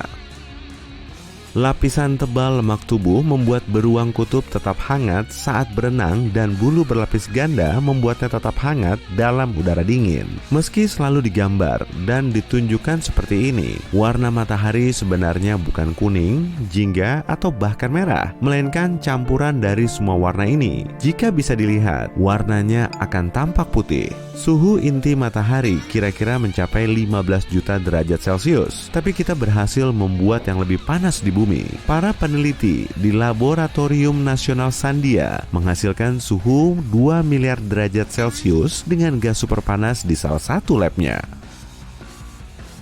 Pada tahun 1930, ada hari tanpa berita. Pada 18 April, stasiun radio BBC di London melaporkan tak ada berita pada slot waktu pukul 8:45 malam. Untuk segmen 15 menit ini, mereka memutar musik piano yang menenangkan. Kayaknya boleh yang kayak gini diulang lagi. Setuju nggak? Sepertinya cuma manusia makhluk yang bisa makan pedas. Memakan cabai tentu punya manfaat, seperti kandungan antioksidan dan vitamin C-nya, serta mempercepat metabolisme. Tapi kita bisa mendapatkan semua ini dari sayuran lain. Bisa dibilang, kita tak perlu menyiksa diri sendiri menggunakan cabai yang sangat pedas. Kebanyakan pisang yang dikonsumsi di dunia berasal dari hibrida pisang Ambon putih atau Cavendish. Pisang ini tidak berbiji dan hanya bisa diproduksi dengan bantuan petani. Petani memotong dan mencangkok bagian batangnya agar buah kuning favorit kita terus tumbuh. Oleh karenanya, hampir semua pisang memiliki gen identik. Air panas akan lebih cepat membeku daripada air dingin. Ini disebut efek Mpemba. Jika kamu menaruh wadah terbuka berisi air panas panas ke lemari pembeku, air akan terus menguap. Lebih sedikit air berarti lebih sedikit yang dibekukan. Saat kamu makan banyak wortel, kulitmu bisa berubah jingga. Wortel mengandung beta-karoten, pigmen jingga alami. Terlalu banyak pigmen ini bisa mengubah kulitmu sedikit, terutama area tubuh dengan kulit lebih tebal, misalnya telapak tangan, telapak kaki, lutut, dan siku. Laut berwarna biru karena air menyerap sebagian besar warna merah dalam spektrum cahaya. Jadi, kita hanya bisa melihat warna biru.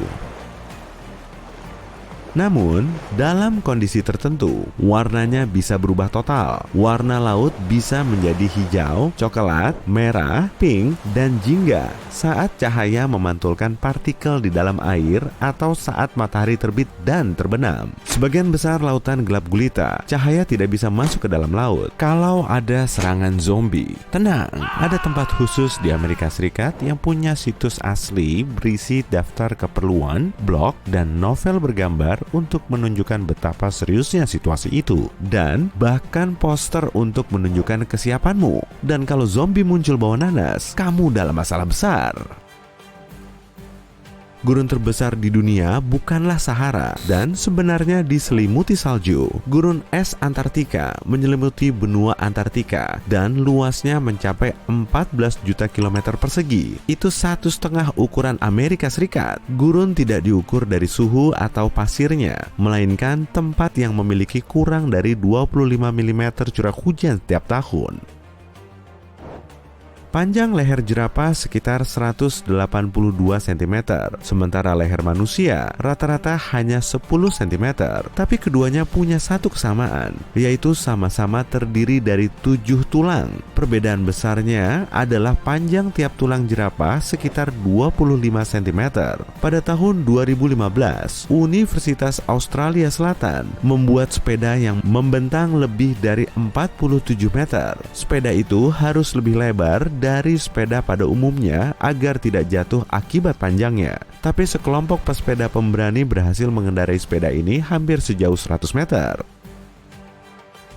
Bukan lidah besar yang keluar dari cangkang kerang, melainkan kakinya yang digunakan untuk bergerak. Kaki ini juga lumayan kuat, sehingga kerang mampu untuk menggali pasir dan lumpur untuk berlindung. Ada buah di Amerika Tengah dan Selatan yang bernama Black Sapode. Rasa dan rupanya mirip puding coklat. Oh, cicipin yuk! Pertandingan kriket terlama berlangsung lebih dari 12 hari antara Inggris dan Afrika Selatan pada tahun 1939. Pertandingan ini berakhir tanpa pemenang karena tim Inggris harus mengejar kapal pulang.